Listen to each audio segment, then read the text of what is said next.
हृदय से स्वागत करता हूं, अभिनंदन करता हूं। देखो, जब वैज्ञानिक हम कहते हैं तो थोड़ा मानसिकता ऐसी बनने लगती है कि बड़े गंभीर हैं, कभी मुस्कुराते नहीं हैं, लगातार सोचते ही रहते हैं। लेकिन ये साइंस फेस्टिवल है और इसलिए इसमें हम जरा फेस्टिवल के मूड में रहें।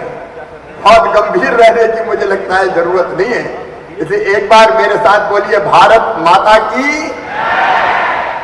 अब जरा लगा कि यूथ यहां पे बैठा हुआ है। मैं सबसे पहले जितेंद्र सिंह जी, आपको, आदरणीय प्रधानमंत्री जी को हृदय से धन्यवाद देता हूं कि साइंस फेस्टिवल का आयोजन आज मध्य प्रदेश की धरती पर, वो भी मैनिट में किया गया। मैनिट मध्य प्रदेश का गौरव है और मैनिट भारत की शान है। और मैं कई वर्षों से मैनिट आता रहा हूं, इस बार थोड़े ज्यादा दिन हो गए। सचमुच में भारत का सोच ही वैज्ञानिक है। नवाचार, इनोवेशन, साइंटिफिक सोच, ये भारत की संस्कृति में है, भारत की माटी में है, भारत की जड़ों में है। आज से नहीं, हजारों साल पहले से विज्ञान और प्रौद्योगिकी में भारत आगे है। लेकिन उसका प्रकटीकरण आधुनिक काल में अगर मैं कहूं तो श्रीमान नरेंद्र मोदी जी के नेतृत्व में हुआ है। केवल दो उदाहरण देख लो। कोविड का कठिन काल आया, हम लोग तरसते थे कि वैक्सीन बनाएगा तो कौन बनाएगा? पश्चिम के देश बनाएंगे, कहीं अमेरिका में बनेगी, यूके में बनेगी, जर्मनी जापान में बनेगी। हम कभी कल्पना नहीं करते थे कि इतने जल्दी हमारे देश में किसी पैंडेमिक की, किसी महामारी की वैक्सीन बन जाएगी। पहले भी वैज्ञानिक थे, उनमें क्षमता थी, प्रतिभा थी, योग्यता थी, लेकिन जरूरत थी लीडरशिप की। नरेंद्र मोदी जी के नेतृत्व में हमारे वैज्ञानिकों ने चमत्कार किया और 8 महीना में 2 स्वदेशी वैक्सीन बना के दे दी। 8 महीना में 2 स्वदेशी वैक्सीन और 200 करोड़ से ज्यादा डोज लगे भारतीयों। लेकिन 100 से ज्यादा देशों को वैक्सीन देने का चमत्कार किया तो भारत ने किया। यह हमारे वैज्ञानिकों की क्षमता है। सच ऐसे एक नहीं, अनेकों उदाहरण है। अभी हम कह रहे थे अलग अलग उपग्रह लॉन्च करने का मामला। एक जमाना था भारत के उपग्रह और कोई लॉन्च करता था। आज हम केवल अपने उपग्रह लॉन्च नहीं कर रहे, दुनिया के कई देशों को उपग्रह लॉन्च करने का चमत्कार हो रहा है, तो भारत की धरती से हो रहा है। तो हमारा सोच कोई आज से नहीं, हमारा सोच बरसों से वैज्ञानिक है। मैं जो बच्चे आए उनसे आग्रह करना चाहूंगा कि विज्ञान को टेक्नोलॉजी की जननी माना जाता है, लेकिन विज्ञान की भी जननी अगर कोई है तो वो है जिज्ञासा। जिज्ञासा, जानने की इच्छा। अब मैं एक उदाहरण आपको देता हूं। सचमुच में बच्चों में कितनी जिज्ञासा होती है। ये जिज्ञासा ही हमको खोज के लिए, इसके पीछे साइंटिफिक सोच क्या है, कारण क्या है, वो सिखाने के लिए प्रेरणा देती है। और फिर बड़े बड़े इनोवेशन हो जाते हैं, अनुसंधान हो जाते हैं, कई छुपे हुए सत्य सामने आ जाते हैं। अब न्यूटन पेड़ के नीचे बैठे थे, पेड़ हिला, हवा चली, फल टूटा, जमीन पे गिरा, ये साधारण घटना थी, ये कई सालों से हो रही थी।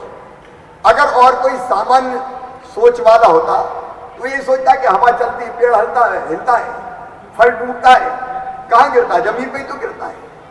लेकिन न्यूटन की जिज्ञासा जागी, वो सोचने लगे, हवा चली, पेड़ हिला, फल टूटा, धरती पे क्यों गिरा, नीचे क्यों आया, ये बीच पे क्यों नहीं अटका, ये ऊपर क्यों नहीं गया? और कहते हैं उस समय जो लोग आ रहे थे, जा रहे थे, न्यूटन को समझ में नहीं आया। उन्होंने लोगों को बुलाया और बुला के पूछा, एक प्रश्न का मुझे उत्तर नहीं मिल रहा, मेरी मदद करोगे क्या? लोगों ने पूछा, सवाल बताओ। तो न्यूटन ने वही कहा, हवा चली, पेड़ हिला, फल टूटा, जमीन पे गिरा। तो लोगों ने कहा, जमीन पे नहीं गिरता तो कहां गिरता? तो न्यूटन ने कहा, बीच में क्यों नहीं अटका, आसमान में क्यों नहीं गया? तो कुछ लोगों ने कहा कि ये तो गया काम से, बरसों से देख रहे हैं अगर कोई चीज ऊपर से गिरती तो नीचे ही आती। लेकिन ये जिज्ञासा थी जिसने न्यूटन को रुकने नहीं दिया और अंततः न्यूटन ने सोच खोज के निकाल दिया कि पृथ्वी में गुरुत्वाकर्षण की ताकत होती है, शक्ति होती है, इसलिए ऊपर से चीज नीचे गिरती है। ये जिज्ञासा जरूरी है और इसलिए अलग अलग रसायनों को मिला के कोई नया रसायन बना देना, ये जिज्ञासा का परिणाम है। देखो इसमें मिला के ये देखो, इसमें मिला के ये देखो। चांद पे हम तो पहले बचपन में कहते थे कि एक बुढ़िया बैठ के सूत काट रही है, लेकिन ये जिज्ञासा थी कि चलो देखो चांद पे जाएंगे, मंगल पे जाएंगे। ये जिज्ञासा है जो हमसे काम करवाती है। हमारे रविंद्रनाथ टैगोर जी ने भी बात कही थी। मैं विशेषकर बच्चों से कहना चाहूंगा, हमारा सारा ज्ञान और हमारी सारी योग्यताएं जिज्ञासा के बिना बेकार है, व्यर्थ है। और इसलिए मैं आज जो बच्चे यहां बैठे जो सचमुच में वैज्ञानिक दृष्टिकोण रखते हैं, ये बच्चे चमत्कार कर रहे हैं कई क्षेत्रों में। अभी स्टार्टअप्स का हमने देखा, भारत स्टार्टअप्स के इकोसिस्टम में, स्टार्टअप्स बनाने में यूनिकॉर्न हो चाहे चीता हो, दुनिया में तीसरे नंबर पे आ गया है। और ये चमत्कार किया तो हमारे बच्चों ने किया है, जिसमें मध्य प्रदेश के बच्चे भी सम्मिलित हैं। मैं सभी बच्चों ये कहना चाहूंगा कि ये जिज्ञासा, जानने की इच्छा, ये जिज्ञासा मन में बनी रहनी चाहिए। तो लगातार आप नई खोज करने में, लेकिन जिज्ञासा के साथ एक चीज और जरूरी है, वो है जिद। देखो जिद चाहिए। अगर आपके मन में जिद नहीं है जानने की, तो आप केवल सोच के रह जाओगे। जो सोचते हो उसको धरती पर उतारने के लिए जिद की जरूरत होती है। और इसलिए हमने मध्य प्रदेश में ओपी सखलेचा जी ने भी बहुत मेहनत की। जिज्ञासा और जिद, इस फार्मूले पर हमने मध्य प्रदेश की साइंस और टेक्नोलॉजी की पॉलिसी बनाई है। मैं एक बात और आज गर्व के साथ कहना चाहूंगा, प्रधानमंत्री श्रीमान नरेंद्र मोदी जी के नेतृत्व में एक वैभवशाली भारत, एक गौरवशाली भारत, एक संपन्न भारत, एक समृद्ध भारत और एक शक्तिशाली भारत का निर्माण हो रहा है।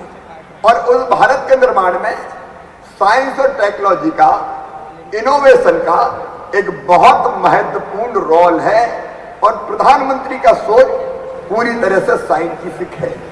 लेकिन जैसा मैंने प्रारंभ में कहा था, भारत की माटी से जड़ों में ये बात आज नहीं, हजारों साल प्राचीन समय से एक नहीं अनेकों वैज्ञानिकों के नाम है। एक तरफ हमने धर्म और अध्यात्म के क्षेत्र में योग, ध्यान, प्राणायाम, प्रत्याहार, समाधि, पता नहीं ब्रह्मांड के कितने सत्यों को खोजने की कोशिश की। वहीं दूसरी तरफ अगर आप देखेंगे, आप सोच के देखिए, हम लोग रामायण पढ़ते थे तो रामायण में 1919 के पहले जब राइट बंधुओं ने हवाई जहाज बना लिया था, उसके पहले कब से पुष्पक विमान का उल्लेख था। 7000 साल पहले भारत में विमान की कल्पना थी। पुष्पक विमान जैसी न केवल कल्पनाएं बल्कि वो साकार भी हुई थी। और केवल इतना नहीं, जॉन डाल्टन के परमाणुवाद से 2000 साल पहले, मैं गर्व के साथ कह रहा हूं, महर्षि कणाद, उन्होंने परमाणुवाद को प्रतिष्ठित किया था। कणाद का नाम मेरे बच्चे जानते होंगे, नहीं जानते तो जानना चाहिए। और केवल इतना ही नहीं, न्यूटन से भी सदियों पहले भारत के खगोल विज्ञानी भास्कराचार्य ने साबित कर दिया था कि पृथ्वी आकाशीय पदार्थों को एक विशेष शक्ति के साथ अपनी तरफ आकर्षित करती है।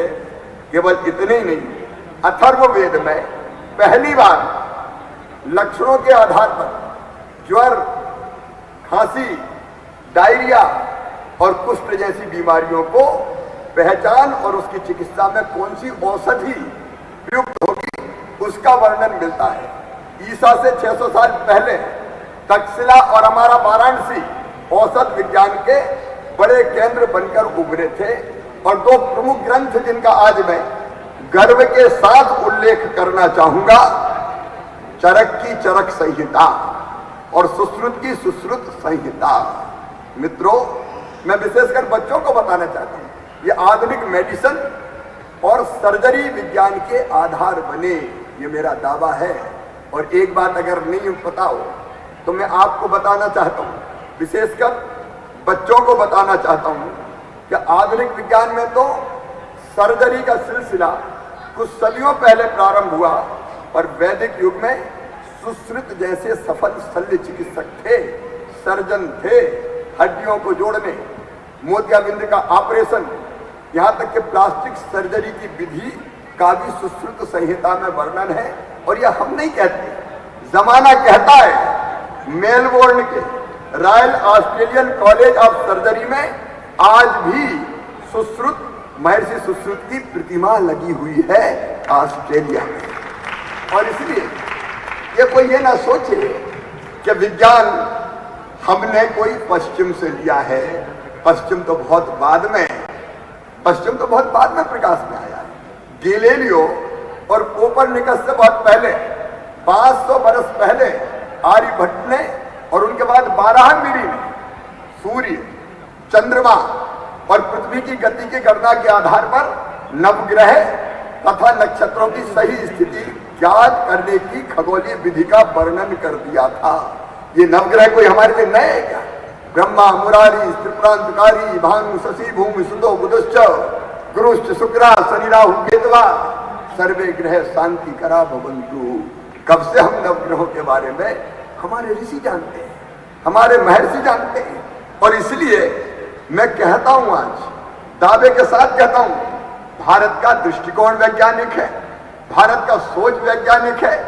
और पूरी जिम्मेदारी के साथ आज मैं ये बात भी कहना चाहता हूं कि धर्म और विज्ञान एक दूसरे को नहीं काटते, बल्कि उसका समर्थन करते हैं। जहां विज्ञान समाप्त होता है, वहां से अध्यात्म की यात्रा प्रारंभ होती है, वहां से अध्यात्म की यात्रा प्रारंभ होती है। आज नहीं, हजारों साल पहले, एक नहीं, इसके कई उदाहरण हैं। आप सबको ये तो दुनिया मानती है, दुनिया मानती है। और मैं फिर आपको बताना चाहता हूं, विज्ञान और अध्यात्म के इस पूरे हमारे इंटरकनेक्ट को भारत ने पहले समझा है। और समझकर ही नोबेल पुरस्कार विजेता सर सीवी रमन ने कहा था, 20वीं सदी विज्ञान की सदी हो सकती है, लेकिन 21वीं सदी वैज्ञानिक अध्यात्म की सदी होगी। 21वीं सदी, ये आज मैं कह रहा हूं। गणती गणना में शून्य के प्रतिपादन का श्रेय ऋषि भास्कराचार्य जी को जाता है। जब जीरो दिया मेरे भारत ने, ये तो सारी दुनिया कहती है। दशमलव का खोज अगर कहीं हुई है तो वह हमारे भारत की धरती पर हुई है। गणतज्ञ पिंगल की संकल्पना कालांतर में फिबोनाची सीरीज बनकर अनुदित हुई है। और आधुनिक कंप्यूटर जिस बाइनरी अंकों के आधार पर जटिल गणना कर रहे हैं, उस बाइनरी प्रणाली का प्रथम वर्णन भी पिंगल ने कर दिया था। चक्रीय समीकरण हल करने की प्रणाली ब्रह्मगुप्त, जयदेव और भास्कर की देन है। और वर्ग समीकरण हल करने और गोले का आयतन ज्ञात करने का श्रीधराचार्य सूत्र आज भी उपयोगी है। ये भारत है। मैं फिर कहना चाहता हूं, यज्ञ के वेदिका के निर्माण की जो प्रक्रिया में आप देखेंगे, भारतीय ऋषि ज्यामिति, त्रिकोणमिति और बीजगणित में कितने दक्ष थे। मित्रों, आज इस प्राचीन ज्ञान को आगे बढ़ाने की आवश्यकता है। अम्ल और क्षार का उत्पादन कर रंगों का निर्माण आज नहीं, हजारों साल पहले से हमारे भारत में होता चला आया है।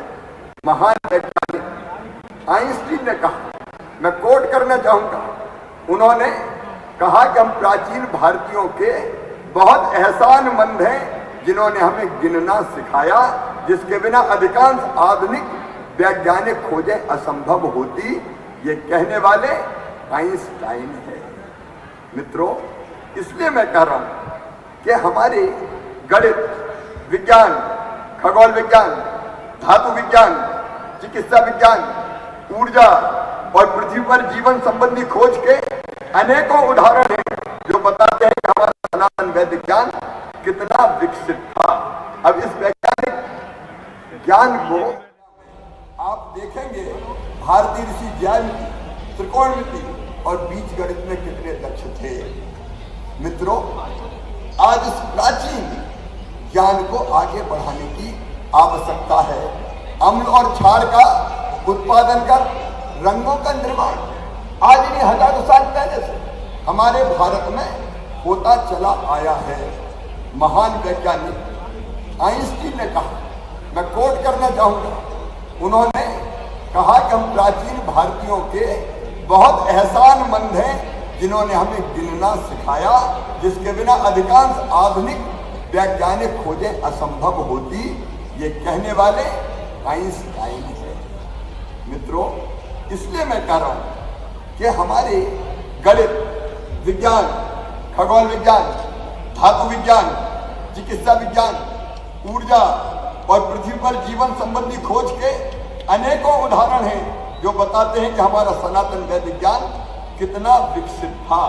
अब इस वैज्ञानिक ज्ञान को हम सप्रमाण भी सामने लाने का आज दुनिया के सामने काम भी कर रहे हैं और उसमें सफल भी हो रहे हैं। और इसलिए मैंने ये कहा कि उस वैज्ञानिक सोच को प्रधानमंत्री नरेंद्र मोदी जी ने आगे बढ़ाया तो भारत आज दुनिया में चमत्कार करो। मैं आज दावे के साथ कह रहा हूं, 21वीं सदी में विज्ञान और प्रौद्योगिकी मोदी जी के नेतृत्व में ही अगर उसमें दुनिया का नेतृत्व करेगा तो भारत करेगा भारत। और तो मैं बच्चों से कहना चाहता हूं, हमको अपने इस वैज्ञानिक दृष्टिकोण को और विकसित करने का प्रयास करना चाहिए।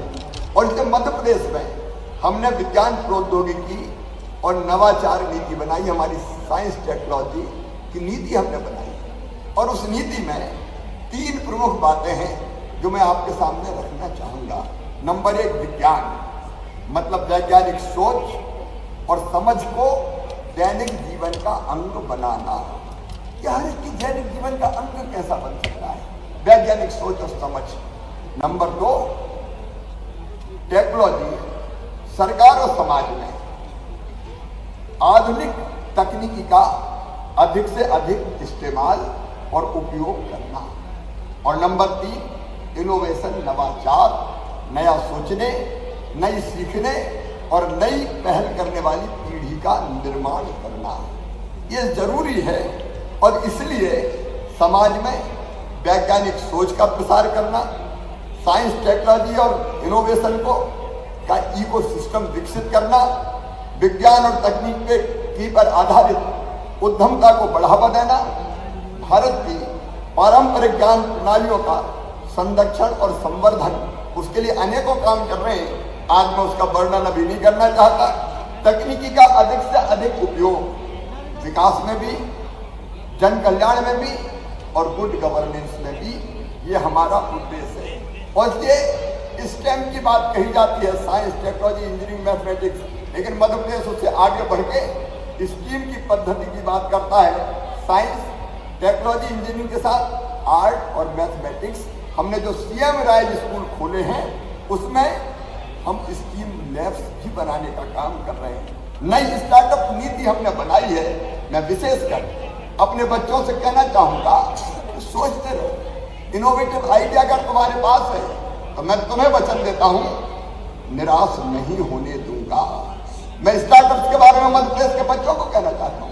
मध्य प्रदेश में एक साल में 2600 स्टार्टअप्स बने, 2600। और ये केवल इंदौर में नहीं है, इंदौर में तो है ही, लेकिन हमारे टियर 2, टियर 3 के जो सिटीज हैं, हमारे कस्बे हैं छोटे छोटे, वहां से प्रतिभाशाली वैज्ञानिक निकल रहे हैं जो नया नया इनोवेशन कर रहे हैं। और हमारी स्टार्टअप्स की कंपनियां यूनिकॉर्न में शामिल हो रही है। 7-7, 8-8 हजार करोड़ की कंपनियां हमारे बच्चों ने बना दी। और इसलिए मैं आज गंभीरता से कहना चाहता हूं, इस सोच को, इस विचार को रुकने मत दो। मन में अगर इनोवेटिव आइडिया आए उसको जमीन पर उतारने का प्रयास करो। तुम्हारे साथ मध्य प्रदेश की सरकार खड़ी है, तुम्हारे साथ हम खड़े हैं। स्टार्टअप नीति इसी सोच से हमने बनाने का पूरा प्रयास किया है। और अभी मैं बहुत विस्तार में नहीं बोलूंगा, लेकिन स्टार्टअप इनोवेटिव आइडिया है, तो जमीन को उतारने के लिए पूंजी कहां से आए? हमने स्टार्टअप नीति में तय किया है 1 करोड़ रुपए तक की हम सहायता देंगे। हम ये भी तय कर रहे हैं इंदौर में हम अभी स्टार्टअप पार्क बना रहे हैं, जरूरत पड़ी भोपाल में बनाएंगे, ग्वालियर जबलपुर में बनाएंगे। आपको पैसे की दिक्कत है तो वेंचर कैपिटल फंड उससे भी हम पैसा लगाएंगे और प्राइवेट कई संस्थाएं और उद्योगपति आगे आए हैं जो स्टार्टअप में पैसा लगाने को तैयार है, हम उनसे भी टाई अप करने का काम करेंगे। लेकिन अब सोचो, और इनोवेटिव आइडिया है तो मरने मत दो उसको, जिद से उसको जमीन पे उतारने का प्रयास करो। अब जब स्टार्टअप पार्क बनेगा अगर आपके पास अभी कोई इनोवेटिव आइडिया है और उसके लिए आपको स्पेस चाहिए तो हम उस स्पेस का किराया भी देने का काम करेंगे। मैं चाहता हूं कि आप स्टार्टअप नीति को ढंग से पढ़ें, सोचें और फिर खुद आगे बढ़ के काम करें। याद रखना, व्यक्ति जैसा सोचता और करता है वैसा ही बन जाता है। आज मैं अपने बच्चों को कहना चाहता हूं, तुम सोचो कि मैं क्या कर सकता हूं तो तुम कुछ नहीं करो। मौकी मक्खी उड़ाने भी पड़ोसी को आना पड़ेगा। लेकिन स्वामी विवेकानंद ने यह कहा था कि तुम केवल साधारण 3.5 हाथ के हाड़ मास के पुतले नहीं हो, तुम ईश्वर के अंश हो, अमृत के पुत्र हो, अनंत शक्तियों के भंडार हो और दुनिया में कोई काम ऐसा नहीं कि जो तुम ना कर सको। अगर इस सोच से आगे बढ़ोगे तो दुनिया का हर बड़ा काम तुम्हारे हाथों से होगा, ये मैं दावे के साथ कहता हूं। और इसलिए इस उत्साह के साथ इस साइंस फेस्टिवल में आप लोग भाग लें। मैं फिर एक बार प्रधानमंत्री जी का हृदय से आभारी हूं। सचमुच में कई बार मन को बहुत गर्व होता है, अगर वैक्सीन ना होती तो आप सबके मुंह पे अभी भी मास्क बंधे रहते। ये नरेंद्र मोदी जी का ही चमत्कार है कि हम खुली हवा में सांस ले रहे हैं और आज साइंस फेस्टिवल आज इतने धूमधाम से कर रहे हैं। मैं फिर एक बार प्रधानमंत्री जी को, जितेंद्र सिंह जी को साइंस फेस्टिवल मध्य प्रदेश की धरती पर मैनिट में आयोजित करने के लिए हृदय से धन्यवाद देता हूं, बधाई देता हूं। बहुत बहुत धन्यवाद, प्रणाम, नमस्कार। देवियों सज्जनों, माननीय मुख्यमंत्री जी, माननीय शिवराज सिंह चौहान जी, धन्यवाद सर। और इसी क्रम में आगे बढ़ते हुए आगे चलते हैं। विज्ञान महोत्सव में पहली बार डेली न्यूज़लेटर निकालने जा रहा है, जिसका पहला संस्करण आज रिलीज होने जा रहा है, जिसके लिए मैं फिर से माननीय शिवराज सिंह जी चौहान जी और जितेंद्र सिंह जी सर और हमारे अन्य अतिथियों को न्यूज़लेटर रिलीज के लिए आमंत्रित करती हूँ। और मैं अब आवाज़ देना चाहूँगी पुष्पेंद्र पाल सिंह जी को, और मैं सभी से अनुरोध करती हूँ कि हम लोग न्यूज़ लेटर का रिलीज यहाँ पर करें। देवी और सज्जनों, आप सभी की जोरदार तालियों के साथ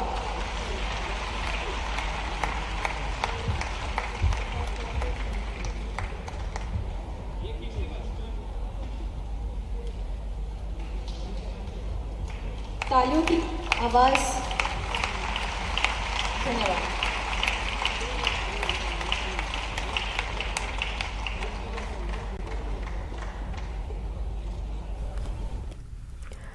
और अब रायपुर से खबर है, जहां भारत और न्यूजीलैंड के बीच मुकाबला। आज भारतीय टीम पहुंची स्टेडियम 1:30